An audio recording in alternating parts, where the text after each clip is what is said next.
Have you ever walked into a room and felt someone quietly trying to test you, challenging your calm, your silence, your worth without saying a word? Power games rarely look like battles. They unfold in glances, in tone, in who reacts first. But those who understand restraint always win. Stay with me and you'll learn how to master that invisible war.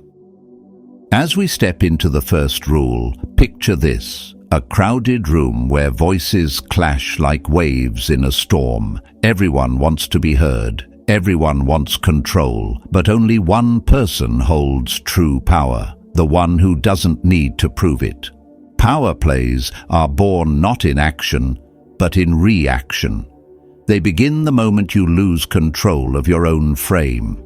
That's why the first rule of outsmarting power is simple but brutal. Control the frame, not the fight.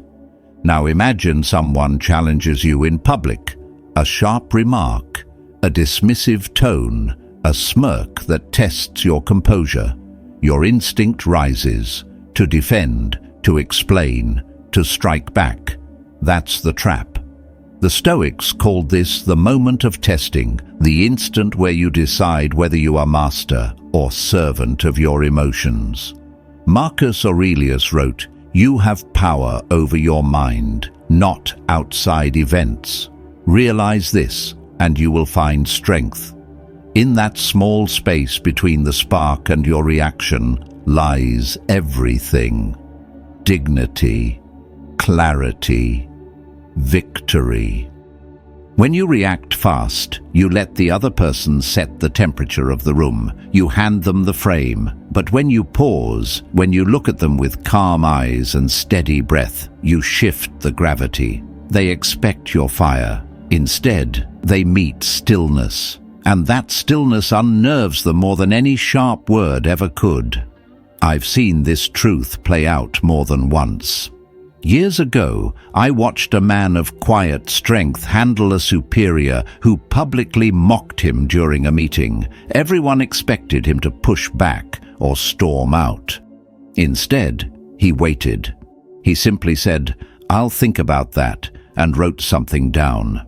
The silence that followed was heavy. The mocker grew uneasy, his own voice losing confidence. Later, that quiet man became the one everyone respected, not because he fought, but because he refused to let anyone pull him into their chaos. The Stoics understood that power is not noise, it's presence. When you control your frame, you force others to step into it. The loudest voice loses meaning against a calm mind. The one who stays centered becomes the reference point for everyone else. It's the same in arguments, negotiations, or relationships. The more someone tries to provoke you, the more you gain by saying less. Epictetus once said, "If anyone provokes you, remember that it is your opinion which provokes you." People can throw words, gestures, or traps, but only you decide whether to pick them up. The first layer of mastery is this: seeing every provocation as a mirror. It doesn't show their power, it shows where you still have none. If you get angry, they control your flame. If you explain yourself too quickly, they control your image. But if you remain still, they burn their own energy trying to move you. Think about this. In every conversation, there's an invisible struggle to define what the moment means. One person speaks, the other interprets. The Stoic chooses to interpret nothing too quickly. He observes, then decides what meaning to give. That's how he wins, by never entering a war that doesn't deserve him. When someone attacks your ideas, you can say calmly, "That's an interesting view." When someone mocks you, you can smile and stay silent. You are not agreeing, you're refusing to play on their board. Seneca warned that anger is like falling into a pit. It feels like a jump toward justice, but it only drags you lower. The man who can stay calm while others lose control becomes untouchable. People might call it coldness, but it's not. its strength trained to remain human, its fire mastered into light. When you practice this, the world begins to respond differently. Those who seek chaos drift away. Those who value clarity draw closer. Even your enemies grow cautious, because they realize they can't predict you. You become the anchor, the steady force that others can't shake, no matter how hard they push. That is true power, quiet, deliberate, disciplined. A friend once told me a story about his mentor, a man who led a large company but spoke rarely. He never raised his voice, my friend said, but when he entered a room, everyone adjusted their tone. That's control of the frame. It's not domination. It's discipline so deep that it commands attention without demand. People sense when someone has trained their emotions to silence. They respect it instinctively because it's rare. There's a moment before every argument when you can feel the heat rising. Your heartbeat quickens, your thoughts sharpen, the impulse to speak surges. That's the battlefield. The fight is not with the other person, it's with yourself. Control that, and you win both wars. Marcus Aurelius reminded himself daily, the soul becomes dyed with the color of its thoughts. If you let anger color your words, you paint yourself in their image. But if you stay neutral, you remain your own canvas. Control the frame also means controlling your environment. Don't chase those who feed on conflict. Don't argue to prove truth to the blind. A Stoic doesn't need to prove what time it is to those who have broken clocks. He simply continues walking. In time, truth reveals itself in motion, not debate. Every time you choose composure over reaction, your presence sharpens. You stop seeking validation. You stop fighting to be understood. And that's when people start to listen. They sense the power in your restraint, the weight in your silence. They realize they cannot shake you, and that realization is more powerful than any speech. So next time someone tries to provoke you, remember, they're inviting you into a story that benefits them. Decline the invitation. Stay calm.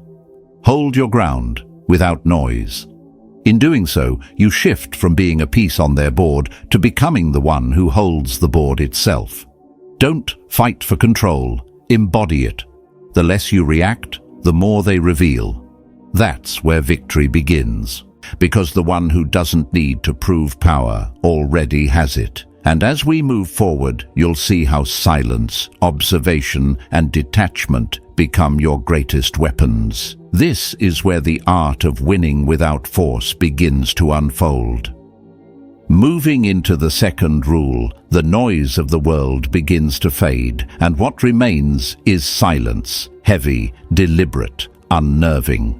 Silence is not the absence of sound, it is the presence of power, the loud fight to be heard, the weak rush to explain, but those who master silence command attention without asking for it. This is where the Stoic finds his strength, not in shouting over the crowd, but in saying nothing when the world demands a reaction. Now imagine this. Someone questions your worth in front of others.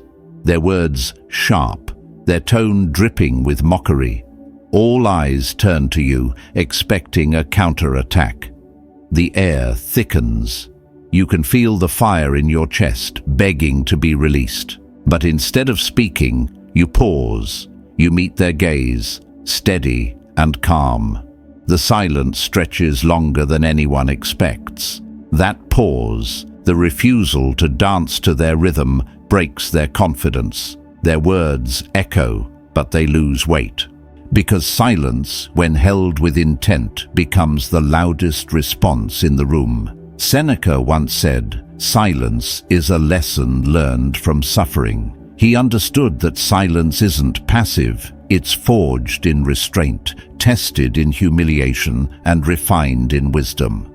The one who can remain quiet when pride demands noise has already won the battle within. In every power play, there's a moment when your ego wants to strike back, to restore balance through words or defiance. But silence shifts that balance. It removes their weapon, your reaction, and leaves them fighting their own reflection. I remember watching a man handle disrespect with perfect composure. A colleague insulted him in a meeting, laughing as if it were harmless. The room froze, waiting for the storm. But the man only nodded slightly, wrote something in his notebook, and returned to his thoughts. No anger, no defense, just quiet focus. By the end of the discussion, the same colleague stumbled over his words, desperate to justify his joke. The silence had cornered him without a word spoken. Everyone felt it, the weight of calm dignity that needed no defense. Marcus Aurelius wrote that to be unmoved by insult is the mark of greatness. The Stoics saw silence as armor, not avoidance. It shields your peace while exposing the chaos in others. When you stop feeding the flames, you let them burn themselves out. The fool believes noise equals control. The wise man knows silence commands more. Power is never in the shout, it's in the pause before it. But silence doesn't mean suppression. It's not about swallowing your truth. It's about choosing your moment. The Stoics practiced measured speech because they understood timing as a form of control. Epictetus taught that if you wish to be a writer, write. If you wish to be wise, listen. The same applies to conflict. Listen longer. Speak less. The person who listens controls the rhythm of every exchange. When you stop rushing to fill the void, you begin to see through the performance of others. You start hearing what's beneath their words, the fear, the insecurity, the hunger for validation. Think of a great musician. Between every note lies silence, and it's that silence that gives the melody its shape. The Stoic mind functions the same way. It knows when to pause, when to hold, when to let stillness speak. Most people crumble in silence because they cannot bear to face themselves. They need noise to hide their unease, but a disciplined soul can sit in the quiet and still feel powerful. He doesn't need to fill every second. He fills the space by simply being present. I learned this lesson the hard way. Years ago, I faced someone who twisted every conversation into a contest of dominance. No matter how calm I tried to be, I'd end up explaining, defending, or reacting. Until one day, I stopped. During another heated exchange, I simply nodded and said, "You might be right." Then I said nothing. The silence that followed was almost painful, but within that space, I felt a strange peace. They tried again, louder, searching for something to hold on to, but I had given them nothing. The moment I withdrew my reaction, their power dissolved. It was like watching a storm lose its thunder. Silence is not a retreat, it's redirection. You don't withdraw from the world. You make the world adjust to your stillness. This is how a Stoic bends chaos. He lets the noise exhaust itself while he observes from a higher ground. When others rush to speak, he studies. When others argue, he listens. When others crumble, he remains. Eventually, people start turning to him for calm, for answers, for grounding. Because in a world addicted to reaction, tranquility becomes a form of authority. Seneca reminded his students that he who does not control his tongue will soon find himself controlled by it. Every unnecessary word costs energy. Every argument you didn't need to enter drains focus. The Stoic uses silence as a currency. He spends it wisely, speaks rarely, and only when his words serve truth, not ego. And when he speaks, people listen, because they know his silence has already filtered the noise. There's a quiet discipline in learning not to respond immediately. It feels unnatural at first, even weak. But over time you realize silence doesn't make you smaller, it makes you solid. It gives your presence gravity. The moment you stop chasing every argument, every misunderstanding, every slight, you start moving from reaction to command. You no longer live at the mercy of noise, you become the calm center of it. So the next time someone tries to provoke you, don't rush to fill the air. Let your silence do the talking. Look at them as if their words were wind, passing through, never touching you. Remember, as Marcus Aurelius wrote, the best answer to anger is silence. That true sovereignty isn't in silence, it's in the peace that no one can shake. It's choosing your peace over their chaos. It's the art of winning without drawing your sword. Hold that silence, let it breathe, because in that stillness, you're not just avoiding conflict, you're mastering it. And as we move forward, you'll see how observation, patience, and strategic detachment turn that silence into your greatest weapon. This is where the quiet begins to command. Advancing to the third rule, the air grows still and the battle moves inward. The noise is gone, the provocation fades, and what remains is the quiet task of seeing clearly. This is where most lose, where emotion clouds judgment, where pride blinds reason. But the Stoic knows that before acting, one must observe. Observation is not passive. It is an art, a discipline, a weapon sharper than any blade. The one who sees first wins first. Now imagine you are standing in a crowded arena of life. Around you, people move fast, speaking, reacting, chasing advantage. Yet you, still and silent, are watching. You notice what others miss, the shift in tone, the tremor in a hand, the glance that betrays insecurity. To most, it's nothing. To you, it's information. And information is power. Seneca once said, "To be everywhere is to be nowhere." The Stoic applies that wisdom inward. To see everything, you must first be still. Only then can you observe without distortion. We live in a world obsessed with speed, but speed is the enemy of strategy. The moment you rush, you surrender your awareness. You start reacting to illusions instead of truths. The Stoic, however, slows time. He listens when others interrupt, he observes when others defend, and in that patience, he uncovers what everyone else hides. Because people always reveal themselves, they just don't know when. I once knew a leader who seemed ordinary at first glance. He spoke little, moved slowly, and never competed for attention. Yet, over time, it became clear that he saw everything.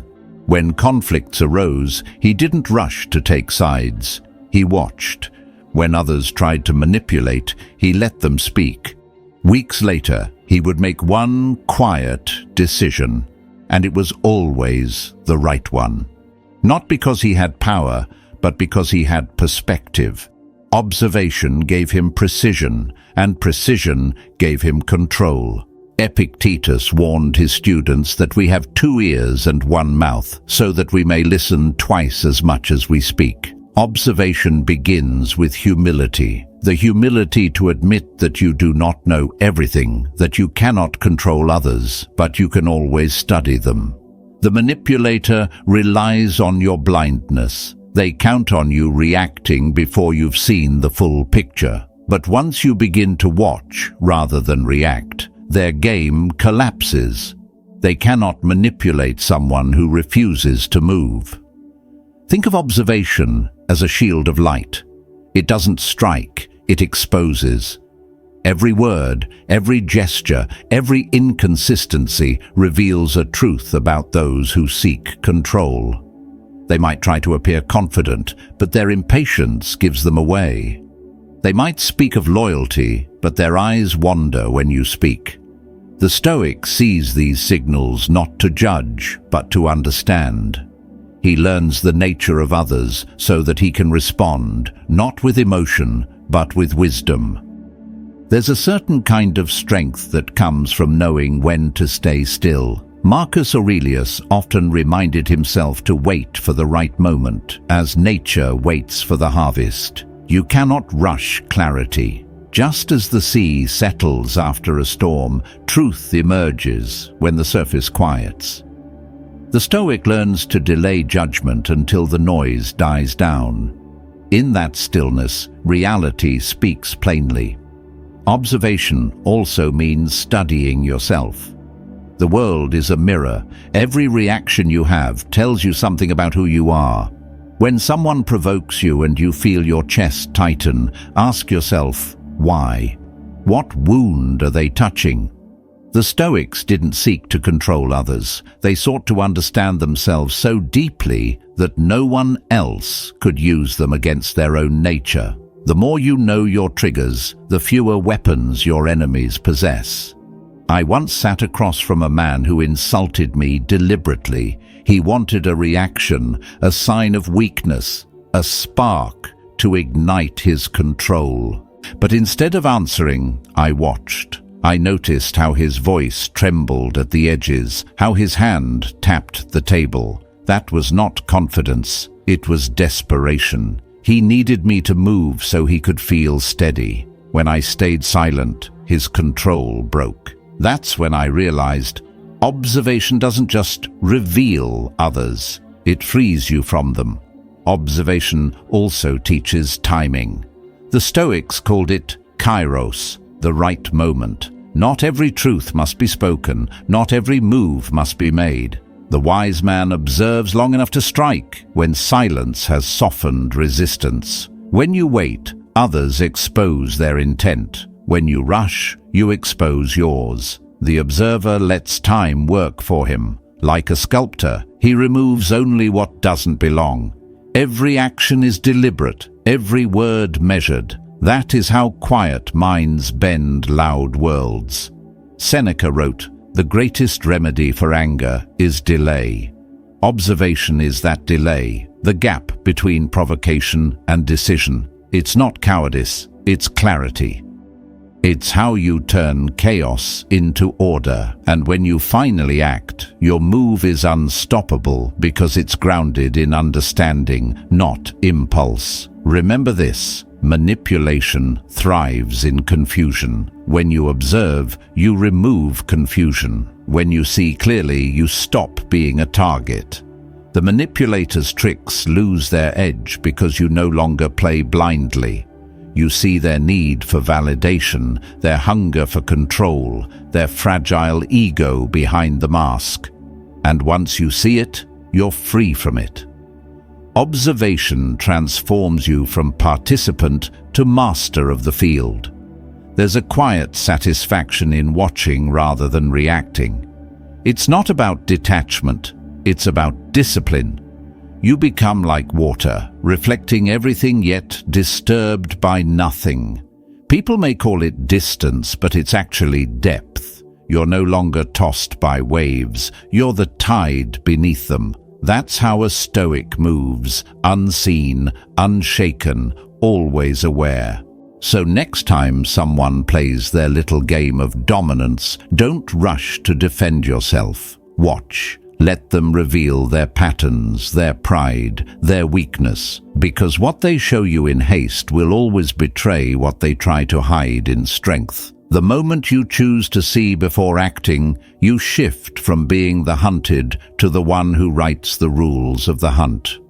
Observation is not just a tactic, it's a transformation. It teaches you to see truth without distortion, to wait without fear, and to act without regret. That is the third rule of winning without force. Watch everything, rush nothing. Because the one who truly sees rarely needs to fight. And from here, the next lesson unfolds, where boundaries are drawn not with words, but with presence. From here, the lesson turns inward into a quieter kind of strength. After you've learned to hold your silence and guard your frame, life will still test you through one subtle temptation, the urge to hold on to opinions, to anger, to the need to be right. But this is where the Stoic separates himself from the crowd. He learns to use detachment not as escape, but as mastery. To step back, not to withdraw, but to see more clearly. Detachment is not coldness, it's freedom in disguise. Now imagine this. Someone wrongs you deeply. They lie about you, twist your words, and smile while doing it. Every fiber in you wants to prove them wrong, to expose them, to make them see your worth. That's the trap. The Stoics knew that attachment to control is what breaks a person, not the loss itself. Marcus Aurelius wrote, "Choose not to be harmed, and you won't feel harmed. Don't feel harmed, and you haven't been. The insult exists only if you cling to it. The wound festers only if you keep reopening it with thought. Letting go is not surrender, it's strategy. Detachment means refusing to let anyone rent space in your mind without your permission. It's choosing to protect your focus, not your ego. There's a difference between indifference and discipline. Indifference turns away from life. Discipline stands in the middle of chaos and remains unmoved. The Stoic does not stop caring, he simply stops clinging. He acts from reason, not reaction. When you stop needing to win every argument, you win back your peace. I once met a man who practiced this better than anyone I've known. His business partner betrayed him, stole clients, damaged his name, spread rumors to gain power. Everyone waited for retaliation, but he didn't react. He said only, "Let him build what he must. I'll build differently." Months passed, and his silence worked like gravity. The truth surfaced, as it always does, and those who once doubted him saw through the deceit. His composure did what confrontation never could. It revealed who was truly in control. Detachment exposed the truth without a fight. Seneca taught that he who is brave is free, and bravery often looks like walking away, not in bitterness, but in clarity. The Stoic doesn't cling to being understood. He doesn't chase validation. He knows that the need to prove oneself is the chain that enslaves the mind.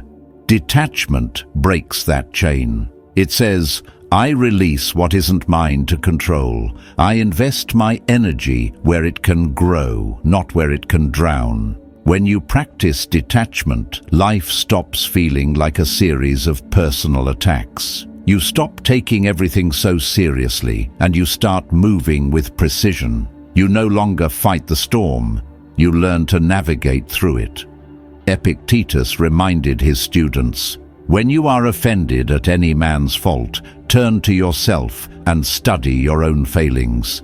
That's detachment, turning inward instead of outward, responding to chaos with self-command. There is a quiet power in not reacting, in choosing to stay calm when someone expects you to break. People confuse reaction with strength, but reaction is surrender. It gives your peace away. Detachment doesn't mean you stop feeling. It means you stop being owned by what you feel. You still see injustice, but you don't let it consume your clarity. You still feel pain, but you no longer let pain define your choices. You begin to move like water, flowing around obstacles instead of crashing against them. Letting go doesn't make you weaker, it makes you lighter. You can walk further, see clearer, endure longer. You stop fighting for the last word. You stop needing everyone to understand your path. And ironically, that's when they start noticing your strength. People trust those who cannot be provoked easily, who move with patience instead of panic. Your calm becomes your advantage. There's a moment when you realize that nothing external can truly harm you unless you permit it. The insult fades, the betrayal loses its sting, the power play collapses under its own noise. You begin to see that freedom is not about having control over others, it's about having control over yourself. That's detachment. It's the ability to hold the world in your hands and not close your fist around it. So when life tests you again, when someone's words try to pull you into chaos, or when your ego wants to fight for recognition, pause. Ask yourself, is this worth my peace? If it's not, let it go. Not out of weakness, but out of wisdom. Because the man who owns himself cannot be owned by anyone else. That is the essence of the fourth rule. Use detachment as your weapon. Step back. See clearly and act only from strength, never from need. For what you can let go of, no one can use against you. And as we move forward, we reach the final truth, the highest discipline of all, self-command, where mastery of mind becomes mastery of life. At this stage, the battle is no longer with others, it's within. The enemy now wears your face. Every hesitation, every burst of anger, every whisper of doubt is a test of your command over yourself. The Stoics called this the highest victory, to rule one's own mind. Because if you can master your impulses, no one else can ever master you. Now imagine standing in front of a mirror after a long day. You see the version of yourself that still reacts too quickly, still seeks validation, still gets pulled into noise. You know that version well. It's the one the world can manipulate. But then there's another reflection behind it, quieter, stronger, unshaken. That is who you must train to emerge. Marcus Aurelius wrote, "You have power over your mind, not outside events. Realize this, and you will find strength." He didn't say it as poetry, he said it as survival. I once knew a soldier who said he learned the difference between fear and control during silence, not combat.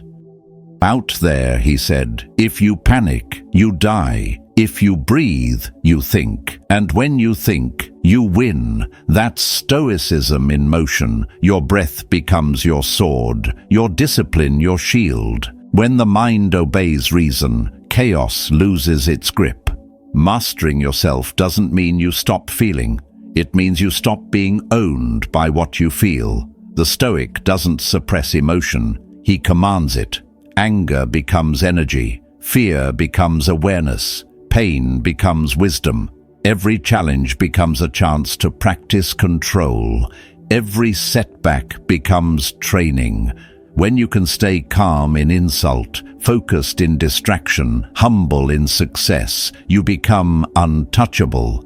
Power no longer means domination, it means direction. You no longer move from impulse, but from intention. You don't chase, you attract through stillness. That's the essence of this rule. The one who conquers himself needs no throne, because true command isn't over people, it's over the storm within. And when you master that, every battle beyond you becomes small. Advancing to the final rule, the air feels still, almost sacred, as if everything you've learned, silence, observation, boundaries, detachment and self-command, has led to this one truth. Power is not something you show, it's something you carry. It moves through you quietly, like breath, invisible yet undeniable.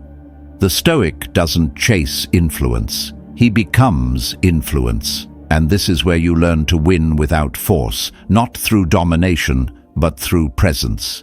Now imagine this. You walk into a room, no words, no performance, no mask. Yet people turn, not because of noise, but because of stillness. They can feel it, the discipline, the control, the peace that doesn't need to prove itself. This is the kind of power that cannot be taken because it does not depend on anything outside of you. Seneca called it the power of being sufficient unto yourself. It's not arrogance, it's alignment. When your thoughts, words, and actions serve one direction, you become unshakable. There's a story of a Roman general who entered every battle with the same composure, whether he won or lost. His soldiers asked how he could remain so calm when the world's weight rested on his shoulders. He replied, "Because the world cannot move what I do not allow to move within me." That is the essence of the Stoic path, to reach the place where no praise lifts you and no insult lowers you. You are steady, like a mountain in the storm. This kind of strength is not born overnight. It's forged in moments of restraint, in silent observation, in the discipline of walking away when pride demands you stay. Every time you choose calm over chaos, every time you choose clarity over reaction, you build that invisible armor. Marcus Aurelius wrote, "Waste no more time arguing about what a good man should be. Be one." Power is not in theory, it's in embodiment. It's not what you say, it's how you live when no one is watching. I've seen people mistake power for presence, but they are not the same. Presence comes first. It's what happens when your energy no longer leaks into petty battles. You begin to walk differently. Your silence speaks for you. People feel it. The calm certainty that you can't be bought, can't be provoked, can't be bent. You don't command attention by force. It gravitates to you because you've mastered yourself. That's why the Stoics never sought control over others. They knew the only real empire worth ruling was the one within. But here's the paradox. The moment you stop needing to win, you begin to win more often. Because those still ruled by emotion cannot read someone who isn't ruled by it. They cannot predict stillness. They cannot manipulate discipline. You become what the Stoics called apatheia, not apathy, but serene mastery. You care deeply, but you never cling. You move with intention, not reaction. You are soft-spoken, yet your words land with weight because they rise from control, not impulse. There's a kind of peace that comes when you stop proving and start being. It's not passive, it's powerful. It's the calm that unnerves the arrogant and inspires the wise. The Stoic doesn't live to conquer the world. He lives so that the world cannot conquer him. That's the final transformation, not to fight power, not to chase it, but to become the kind of person who no longer needs it to feel whole. And so, as this journey closes, remember this. Every time you remain calm in chaos, you've already won. Every time you choose silence over reaction, clarity over noise, detachment over pride, you rise above the game entirely. You stop playing by their rules because you've built your own. Power without force, authority without noise, strength without pride. That is the Stoics' way, to rule no one, yet command everything within. Because once you stop clinging to what's outside your control, you can finally begin to command what's within. In the end, power isn't about control, but calm. True strength is the quiet confidence to stay centered when others lose themselves. Every time you choose peace over pride, you rise higher. If these words spoke to you, take a moment to subscribe and keep walking this path of clarity and discipline. Share your reflection below with silent power. Stay patient, stay grounded, and remember, those who master their minds never need to prove their strength. Your calm is your victory.